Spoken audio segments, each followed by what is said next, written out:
بسم اللہ الرحمن الرحیم۔ السلام علیکم، ویلکم ٹو مائی چینل اے کے وائس۔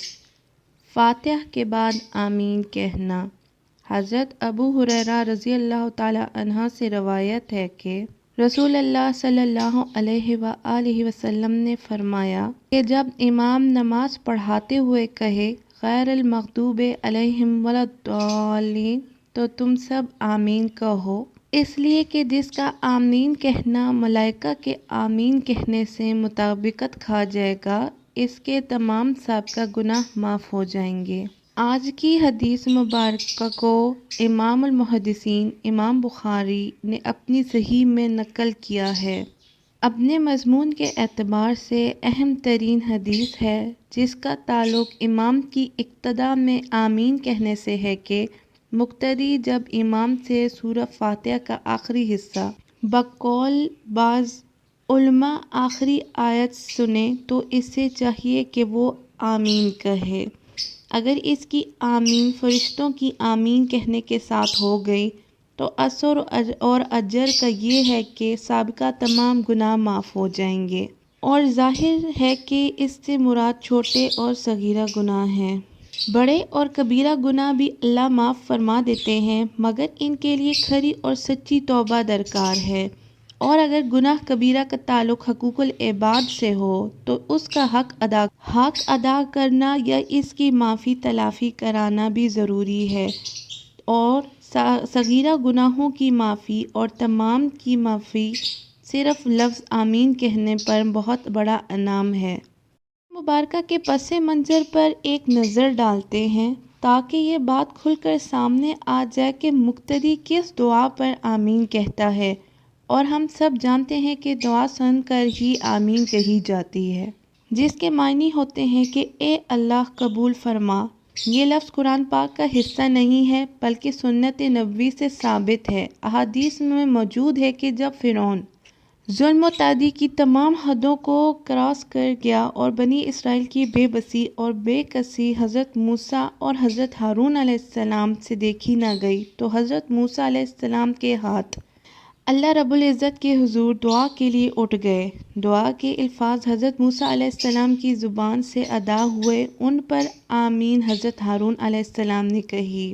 قرآن حکیم کی سورہ یونس کی آیت 88 میں آپ کی دعائیہ الفاظ منقول ہیں، اور ساتھ ہی اگلی آیت 89 میں یوں ارشاد ہے کہ اللہ رب العزت نے فرمایا تم دونوں کی دعا قبول کر لی گئی ہے، اس لیے آپ دونوں اسی طرح سیدھی راہ پر چلتے رہیں اور ان لوگوں کی راہ کی پیروی بالکل نہ کریں جو کچھ نہیں جانتے۔ یہ ہے دعا پر آمین کہنے کا اثر و اجر۔ یہودی ایک حسد کی ماری ہوئی قوم ہے۔ مسلمانوں نے ان کے حسد کی ایک وجہ دعا میں آمین کہنا بھی ہے۔ اس کو ایک المیہ ہی کہا جائے گا کہ اللہ کی آخری کتاب قرآن حکیم پر ایمان رکھنے والی اور روزانہ 5 وقت نماز ادا کرنے والی قوم یعنی مسلمانوں کی اکثریت ایسی ہے جو قرآن کے معنی اور مطالب سے بالکل ناواقف ہے، حتیٰ کہ اکثر لوگ سورہ فاتحہ کا لفظی ترجمہ اور اس کے معنی نہیں جانتے، حالانکہ سالہ سال سے مساجد میں نماز باجماعت کے عادی ہیں، اپنی انفرادی نماز کی ہر رکعت میں سورہ فاتحہ پڑھتے ہیں اور ہر نماز میں اپنے امام سے سنتے ہیں، حالانکہ یہ نہایت عظیم المرتبہ سورہ ہے۔ قرآن حکیم کا خلاصہ ہے، قرآن حکیم تورات، زبور اور انجیل میں اس جیسی کوئی اور صورت نہیں ہے۔ بات احساس اور شوق کی ہے۔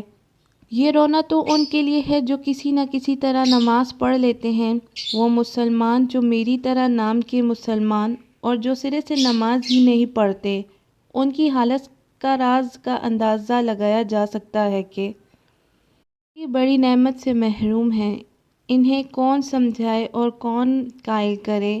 ذرا توجہ سے سماعت فرمائیں۔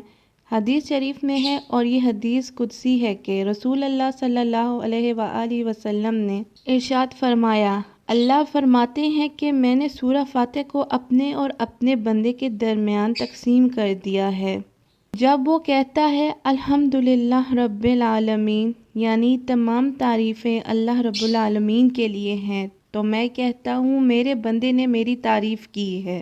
جب وہ کہتا ہے الرحمن الرحیم یعنی وہ بڑا رحمان نہایت رحم والا ہے، تو میں کہتا ہوں کہ بندے نے میری ثنا اور تعریف بیان کی ہے۔ جب وہ مالک یوم الدین یعنی وہ جزا کے دن کا مالک ہے کہتا ہے، تو میں جواب میں کہتا ہوں کہ بندے نے میری بزرگی اور عظمت کا اقرار کیا ہے۔ جب وہ کہتا ہے ایاک نعبد و ایاک نستعین یعنی اے اللہ میں تیری ہی عبادت کرتے اور تجھ سے ہی مدد مانگتے ہیں، تو میں جواب دیتا ہوں کہ یہ میرے اور میرے بندے کے درمیان رابطہ اور تعلق کی بات ہے، یعنی وہ میرا عبادت گزار اور میں اس کا معبود ہوں۔ وہ مجھ سے مدد کا طلبگار ہوتا ہے اور میں اس کی مدد کر دیتا ہوں۔ اور جب وہ آخر میں کہتا ہے اہدنا الصراط المستقیم صراط الذین انعمت علیہم غیر المغضوب علیہم ولا الضالین یعنی اے اللہ مجھے سیدھی راہ چلائے رکھنا، یعنی اس راہ پر جو ایسے لوگوں کی ہے جن پر آپ نے انعام فرمایا، نہ ان پر غضب ہوا اور نہ ہی وہ گمراہ ہوئے۔ تو میں جواب میں کہتا ہوں کہ یہ درخواست میرے بندے کی ہے اور جو درخواست اس نے کی ہے میں اس کے مطابق اسے عطا کروں گا۔ اس پوری مناجات اور سرگوشی کے بعد جب امام کی ابتدا میں ان الفاظ کو سن کر مقتدی کہتا ہے کہ آمین، اور فرشتے جو اس وقت نماز میں موجود ہوتے ہیں وہ بھی کہتے ہیں آمین یعنی اے اللہ قبول فرما، تو سوچئے کیا سما بنتا ہوگا۔ بس یوں سمجھیے کہ اللہ کی رحمت امٹ کر آتی ہے، نمازیوں کی اپنی آغوش میں لیتی ہے اور اعلان ہو جاتا ہے کہ ان سب کے گناہ معاف کر دیے گئے ہیں۔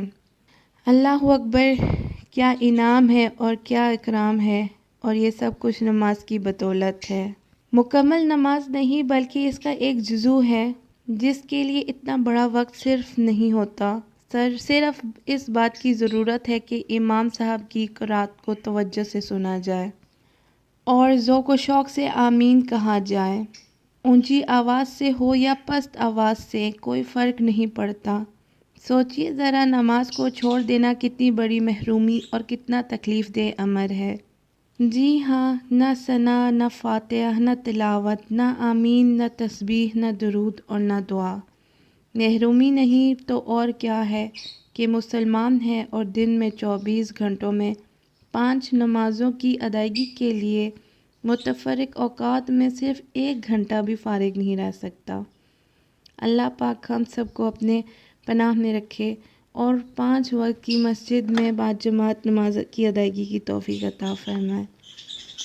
آمین ثم رب العالمین۔ اللہ حافظ۔ Thanks for watching.